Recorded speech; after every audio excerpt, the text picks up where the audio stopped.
Johanna Clark Leach and Victoria West Hennedy are with the Ministry of Global Awakening, headed by Randy Clark. From their experience with God, they have co-authored the book, Created with Purpose. Johanna and Victoria, welcome to Real Life. Yes. We're so glad you're here. Welcome. Thank you for having us. Thank you. I'm glad so you're much. here, Thank fellow you. Pennsylvanians. That's right. Fellow That's right. Now, the ministry's located where? I'm in Mechanicsburg. Mechanicsburg. And are you from here, or did you grow up in Pennsylvania? I grew up in St. Louis and moved to Pennsylvania when I was 15, so half and half. I am born and raised Pennsylvania, so so I've lived there quite a while. Now, you work together? Yeah. Do you work together? Yes. We do, We went to absolutely. high school together, and now we work together. We work together. So. Johanna runs a dance studio that's part of Randy's ministry, who's her father. It's Global Awakenings Ministry. Well, that's very cool. Yeah. A dance ministry. Dance Revelation. So how's it work? Well, we teach dance class, and yeah, we are able to mentor students and Their families even. yeah. Do you do, is it the kind of dance that sometimes I see in churches where they're dancing yeah, so to... we do that, but we Okay. also we have a ballet conservatory and tons of different rigid courses, and then we are able to then on Sundays or different days do like a Bible study breakfast club and dive into worship and what that looks like and how you can use your form of dance for worship. Well, beautiful. since you're so close, we'll get you to come back, bring some dancers with No, I you. was Yeah, I would thinking love that. that. And then you That can would be just show amazing. our family at home. We have a family at home that we just love to share those kinds of things with. So Yeah. let's make a point of that. But let's get into the purpose. Great. The purpose for the purpose. That's right. How did this? First of all, you guys are busy. So what did you say? Hey, let's write a book. How did that get birthed? Yeah, so it's something I've always wanted to do.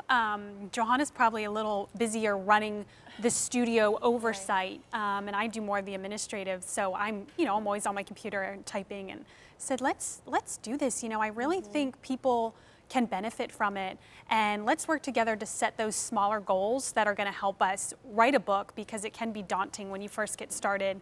How am I going to write X amount of words? That seems like so many, but as you set the goals and write the chapters, it just flowed, and I said, you have so much to say that you tell me even on a daily basis. Let's get it down and share it. That's awesome, and this is so good for the beginning of the year, created with purpose. So was it a certain crisis in your life that prompted you to come up with this book, or share with how it came about?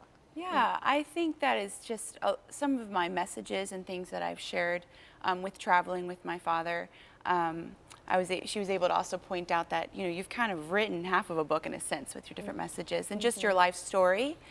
And so I feel as though my life has always been a testimony that I like to share, just through growing up with a family whose father was gone and traveled so much, but the way that they displayed the father's heart and his love was just so real, and yeah. So you really believe that you're uniquely designed? Yeah. What makes you think that? Why aren't we all just kind of living a life and you live what you Right. live? Yeah, I think it is a gift that I carry personally. It definitely comes from my upbringing as well, and just how my parents raised me, but also from the Lord. I do believe I didn't realize how many people don't fully know who they are, and I'm always growing and learning and taking from others, but I've always just carried myself in a way of God really loves me, and I don't doubt that he loves me. And when you really capture that, I feel like you're able to then just capture who you are and what you're supposed to do. And so that's one of my missions in running a dance school is, we're going to teach you dance and you're going to walk away becoming a great dancer, but I really want you to walk away like knowing who you are in God and his love for you, so that you can step out, whether it's in dance or whatever you do in life. And so I think a lot of my stories between my relationship with the Lord and the dreams he gave me, and then my relationship with my father and mother and my siblings, and how they've also poured into me. And your chapters also sort of weave in with hers as well. Is that correct? I tell one story in there that, I went through some difficult things in my life, and Johanna's been my friend for a long time. And so I remember saying to her, like, I just don't feel worthy, you know, and I think that's something a lot of people feel. And I remember she said to me, well, it doesn't matter how many times you run away from the Lord, he's there waiting for you with open arms. And I think that really stuck with me because I thought, you know, that's true. My worth is from him. It's in him.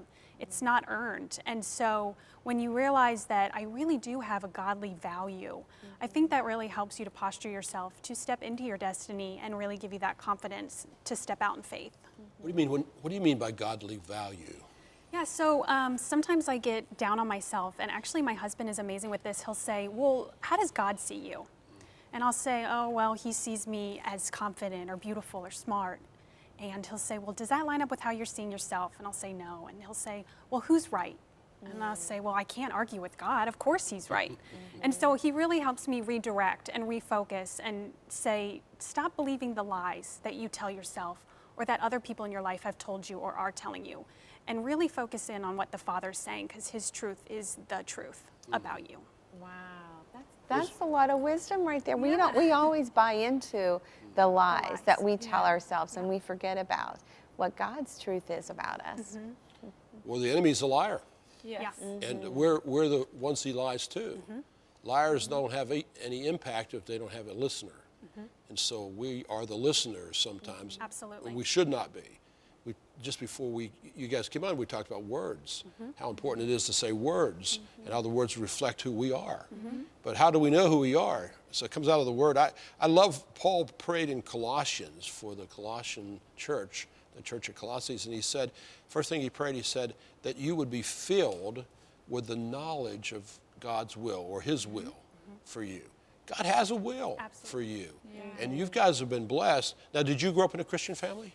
I did. I'm not the same type of family as Johannah, you know, and I think she's always been very firm in who she is, and I always have admired that about her. She's always kind of brought me back and reminded me of that. And, you know, part of what we say in the book is that part of the healing process really is to get your story out, even if it's just writing it down for yourself or sharing it in a book for others. I found that that was very healing for me to go through my testimony, because everyone has one. They're all different.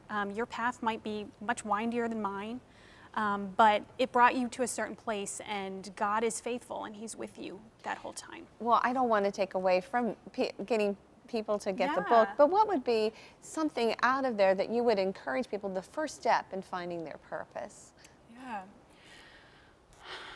I would say to write down, like to sit in a quiet place. I know for me, journaling has been something that I've done since I was a young child. And writing down just what you love, what makes you happy, and like she had said, seeing what, how you view yourself in doing these things, and then how you would view God. How would God see you doing these things, and what lines up.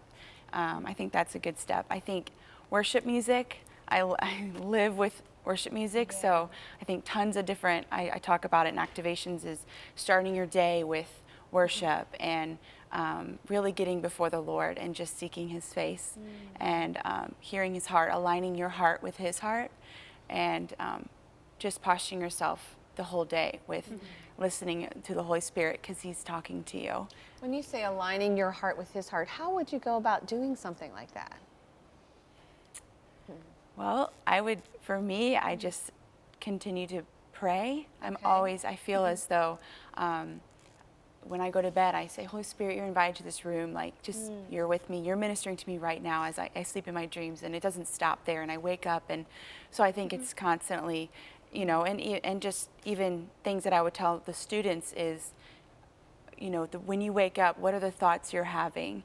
You know, are they negative thoughts? You need to replace them with God's thoughts.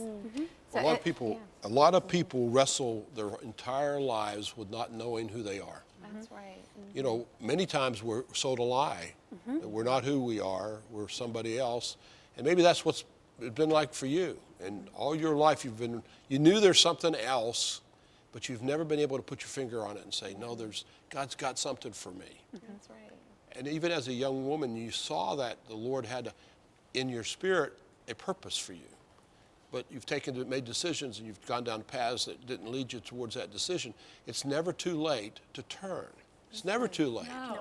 You guys are young, But it does, young is all a matter of, you guys are all young. Thank you. It's all a matter of perspective. It's all a matter of perspective. That's right. Yeah. And I just want to encourage you, and I want to encourage you, we want to stand with you. There is a revelation of God. We have to have a revelation. We have to have that encounter with God so that we can see what he's seeing and hear what he's saying. And when we do that, then you're going to be like these guys. You're going to be motivated to write things down. It has to start with an encounter. So call us at the number that's on the screen. We want today to start this year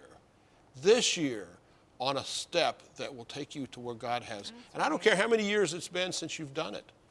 Never too late, never too late. Now is the day of salvation. So call the number that's on the screen or go to our website, ctvn.org, and let us hear from you because we want to be partners with you. That's right. We want to journey, and who was it that just said a minute ago, journeying together? Part of what we were just talking about. You guys obviously have been put together by God for a purpose. Haven't you thought about it like that? Yeah, totally. Right. Yeah, that you just didn't know each other. No. God wove it together. Absolutely. So he's weaving in your life to open up your eyes to that. If you don't look and see, you'll never discover. Terry, what's on tomorrow? Tomorrow on Real Life, we got another miracle in American history. And Pat and Karen Schatzline discuss being part of the remnant. That's tomorrow on Real Life. Remnant. Remember the remnant? Oh, yeah. We're going to do a remnant in Pittsburgh. That's right. We're going to do a remnant rally in Pittsburgh, or conference, what do they call those? Coming up, music with Hannah Schaefer. Good news. We love the good news section, and more with Johannah and Victoria as we talk more about how to discover God's will. We're going to pray for your needs. So you're calling in. At the end of the program, we're going to lay hands on those needs and pray for those needs and ask God for a breakthrough in your life. Remember, Jesus promised, and we just said it a minute ago, abundant life. Don't settle for anything else. He doesn't want you to settle. Don't live an if-idle life. Stand up in the Spirit and listen to God. He's talking to you. We'll see you again on Real Life.